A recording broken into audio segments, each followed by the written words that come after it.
I've given up trying to beat people now. I just let them go and figure out, hit whatever they're going to hit. It's not going to be me. All right. Yes. Go ahead, Becky. What is the, I'm not sure what it is, the median putting in on Valley Road? Oh, I had to actually look and laugh at that the other day because I was like, are they putting in a traffic signal because they were digging up and running conduit? And I went, that doesn't warrant a traffic signal there. I think what they're doing is it's a traffic control element to prevent heading south from making a left onto Evanston. So, go ahead, Bob. Better take on that though. Yeah. It's not going to prevent the turn. What it does is it, just like when they put the middle lane on 41, it slows traffic down. And you're naturally always going to slow when there's a median, a physical barrier right there next to you. And now there's a place for the pedestrians crossing. That's what I saw. There's an island for the pedestrians to get halfway across. And sort of, I haven't seen if they put up bollards or what they're going to do. I wouldn't want to be a pedestrian standing on the traffic coming down. 5 inches of tapered concrete isn't going to stop anybody. But there are going to be lights. It looks like they run electric, so there's going to be warning lights, probably blinking yellow or something. But and again, I saw NELDOT's very good about trying things, and it's strange stuff that you have to look for. Why did they do this? So if you look, there's the sign to tell you there's a pedestrian crossing, and then there's the sign that tells you there's a pedestrian crossing. And then down the other side, there's another one. They put these orange and white whirligigs on top. They're supposed to flash in the wind to let you know, but nobody stops. So when I stop, people behind me are honking or they go around. So I guess this is the next evolution, is we're now going from the, okay, we tried to warn you with all these signs, which people ignore, now they're going to put in the island. But it looked to me like they were also taking out the turn lane, because they're going to have to redo that bypass lane that was there anyway for people to stop at the turn. So I think what they actually did is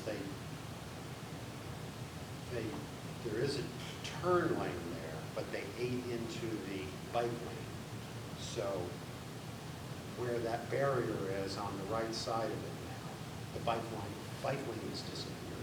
Okay. And they put a solid line in almost to the curve. Mr. Mike Smith reported, I think at the June meeting, that they were supposed to do something about pedestrian crossing there. And that's why the little things were on there, because it was going to be some time before they could do anything. Oh, okay. Well, I guess it wasn't that long after all. Hey, Mark. Yes. So, on the Markel Trail going towards Newcastle, there's points where it crosses the road. And so what you have is a similar setup. It's a pedestrian sign, and you can press a button to have the lights flash, and then cars are more likely to slow down. Yeah, so I think that's what they're doing. Okay. But yeah, Mike Smith told us at the recent meeting at DRIP that they did a pedestrian study there, and they got that approved to do. So that's what they're trying to do, is slow it down for the pedestrians. And I'd be curious to see what the pedestrian counts were, because I don't see a whole lot of people there all the time. There's other areas that, right down where Bill's talking about crossing lanes. They're up there. They're there all the time, between the soccer fields and the hack. Yeah. They're walking up and down that street and jogging and stuff. And it lines right up to the trail that comes into Right. baseball, softball. And I guess they'll probably have to Lines move the right up there hack and later goes too, then, across. because that gets So a ton that's, of people. it's gonna over come there. up from the hack, line up there, and then go into the baseball and softball fields is where it's gonna go. Or up into that neighborhood, but, yeah, there's people walking and running on that all day long. Yeah, most of them are on the road, but not on the walkway. Right. The problem with that was, I think, with that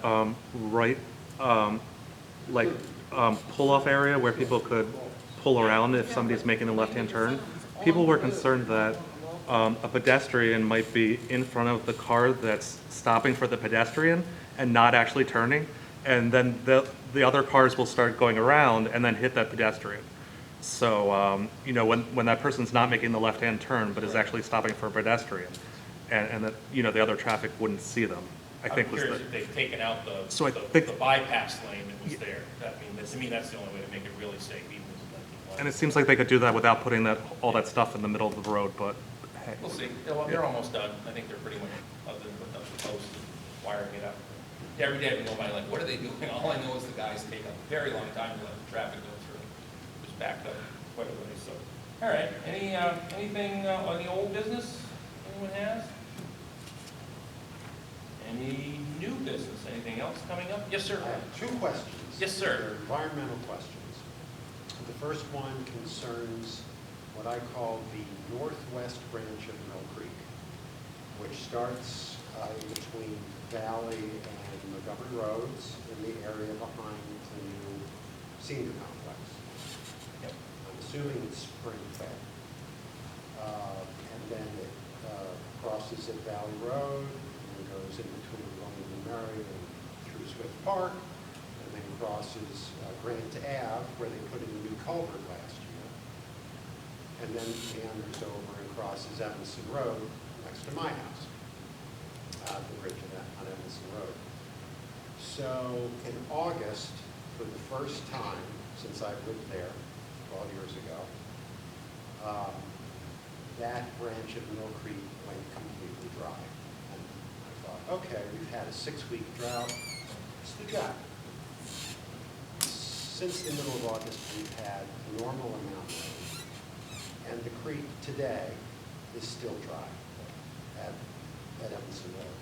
So I walked back and I checked, and basically, unless we've had a heavy rain for 2 days, that branch of Mill Creek stops right after the Grant Ave culvert and just forms a pond, and then it's dry all the way to Evanston Road, and then all the way through the back of my property before it hooks up to the west branch of Mill Creek, which still has water flowing in it. So my question is, why is it dry? I have two theories. One is, well, I think my main theory is that Artesian has drawn so much water out of our water table that the springs that are on in between Valley Road and Montgomery Road have gone dry. That's one theory. I guess my second theory doesn't really make any sense, that the culvert has something to do with it on Grand Ave. But I think the water flow in general in that whole Swift Park area has diminished severely. So any ideas from anybody? I know that, and again, talking with Smith, Mike's been talking about a couple of studies for stormwater and flooding, and that area is one of the add-on areas that he's seeking funding for. He started from off the top of Little Baltimore, coming down Valley, across to Lantana, and behind the hardware store, and former Grellis properties, and then from there, it would expand out once they get those studies done, so they can tie them all together. So that would be something I think we should probably let Mike know about, because that's the first I've heard of that, Buck, to be honest. Yeah, I mean, the issue is, like in 2020, we had 2 heavy rains in August of that month. And I've never seen flooding like that before. I mean, half of my property was underwater, twice in 1 year. 200, 500-year floods. Exactly, in 1 week. But now we're in a totally opposite situation. It's the creek's gone. I wonder if any of it's going subterranean, like it's not, I mean, if the pond is staying at the same level and the water's flowing in, it's got to be going somewhere. I was going to ask you, is it the one, there's also a quarry pond behind,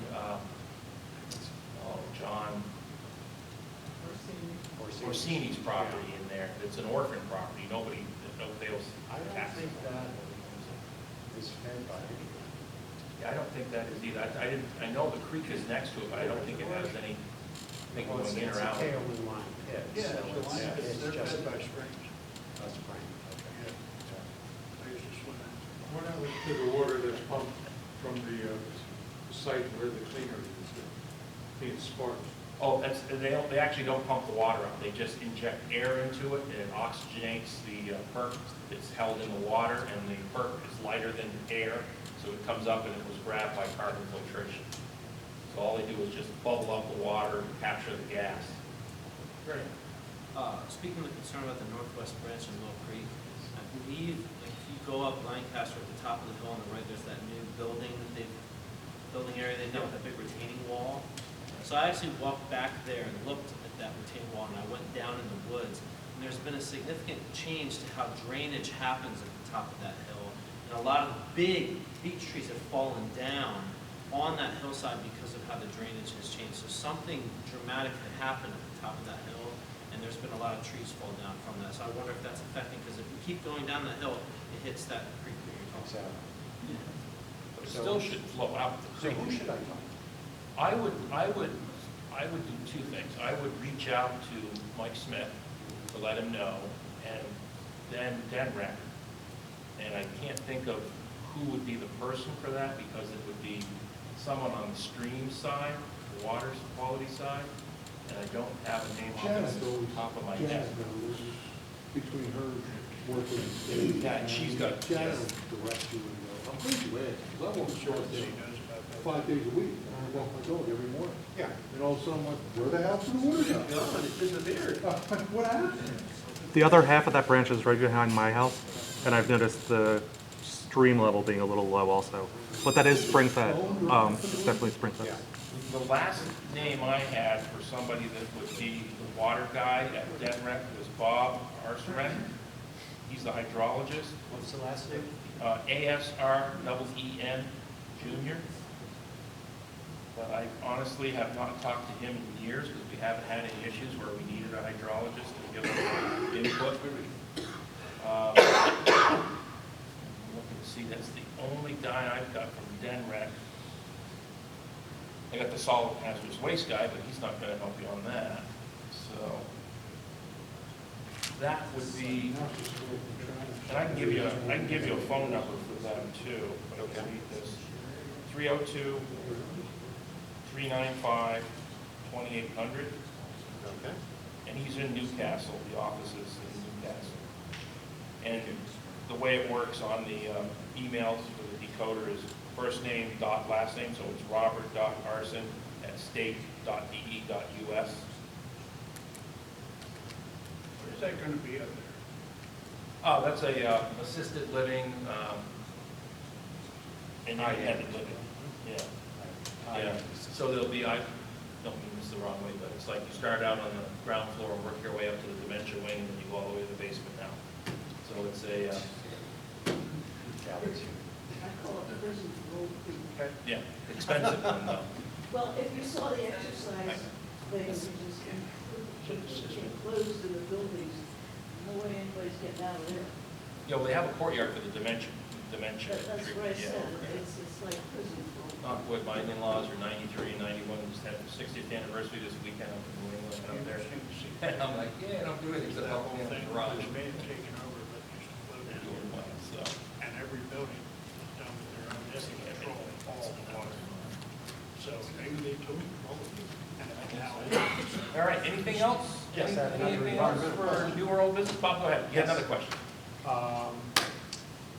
I have noticed this year, more than any other year, the incredible amount of herbicides that have been sprayed along our roadways.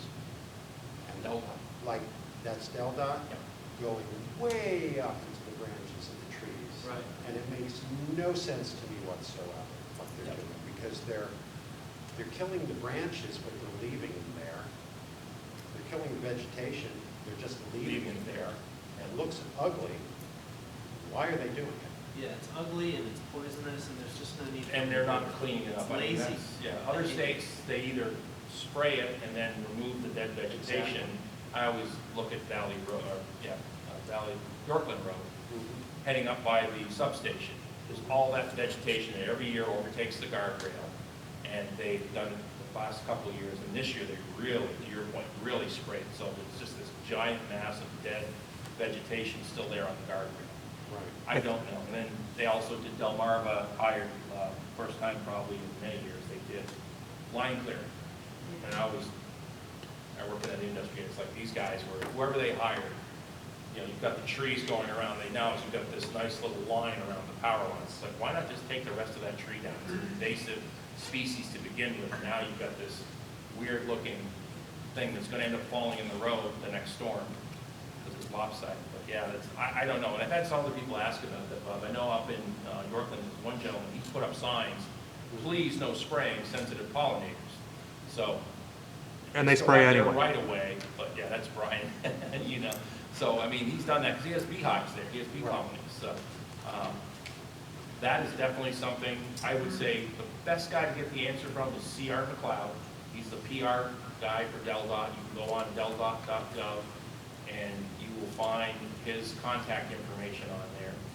They used to publish an entire list of everybody's name, department, email, and phone numbers, and I still have a copy of it because they don't do this anymore, but it shows you everybody from the secretary on down, and they don't do that anymore, so sometimes said- people have moved around. C.R. McLeod is at Yeah, DelDOT? C.R.McLeod. At Yeah. DelDOT. Yeah, and it would be, I think it's Charles, but you'll have to look and see how he goes by on there. But he's the guy who does all the videos when it snows and things like that, and all the other public communications. But good guy, he'll get you to the right place and also address those questions. Yes, sir. Delmarva did some line clearing in my neighborhood for Skyline Orchard, and they sent a crew out to do clearing, and then they said they'd come back and pick it up, and then they never did come back and pick it up. Anybody else have that problem? Just curious. Yep. Delmarva, is it Aspen? It'll be the Asplin, Davy, Asplin. Bartlett, or third Asplin party for me. tree cutting Yeah. companies. So they But yeah, it's blew the nobody. place up and never came back to Drive up Yorkland Road, bang a right on a creek, and go all the way back through, way through Greenville, and look at all the trees that have been left there since the last several storms. They have not been able to get back out. I mean, they're still cleaning up from August 15th. I always joke, our old treasurer, Neil Greenstein, lives in Montgomery Woods. I now call it Montgomery Meadow, because the storm literally knocked out an entire hillside of 2.5 to 3 foot diameter trees. Looks like somebody went in there and clear cut it. So it's, I mean, there's just so much devastation. By the way, if you need a tree cut down, wait until after everybody's done with this work, because their prices are crazy, except for the local guys in Locust. The other guys are just charging double, 3 times the normal price to do things, just because they can, they're so busy. But, yeah, there's not been a lot, and that one, I would again say on that, reach out to Delmarva and let them know, because the squeaky wheel will get some action. DelDOT, didn't know this, DelDOT has a whole tree clearing division. And the only reason I know that is August 15th storm, they had these brand new shiny tree trucks and wood chippers running around the roads, and we're going, when did they get that? So, and again, my joke, with a $1 billion surplus the last 3 years, that's $3 billion and counting, and they must have been buying some new toys, so they're out there. So it's one of those. And by the way, DelDOT is very good if you use the online report an incident for potholes in your neighborhood or any other roads. I do it all day long when I'm driving around. If I hit one, make a note of where it was. You can actually send a picture too, which helps. Just don't hit the road when you're out there with a bunch of traffic. And they're very quick on those things. Delmarva is really good on streetlights, not so much on the clearing up after storm or tree trimming, but really good on fixing streetlights. So, all right. Anything else? Anyone have any other fun things to talk about between now and Thanksgiving? We'll meet back here on the 20th. That's the week of Thanksgiving, so we'll try to keep it brief and give some updates on things. But other than that, unless anyone has anything, Girl Scout cookies are coming on sale pretty soon, I understand, if they're not already. They already do it? Maybe look at the grocery store. All right. Anything else? You guys all set? Is anybody checking the post office box now? I am, yeah. Tom gave me a key several years ago. I never did it until he said, check the box. So I've been doing that, and I picked up some checks to deposit this week, so we'll get that taken care of. All right. Seeing nothing else, motion to adjourn. So moved. Thank you very much for coming out. We'll see you next month on the 20th.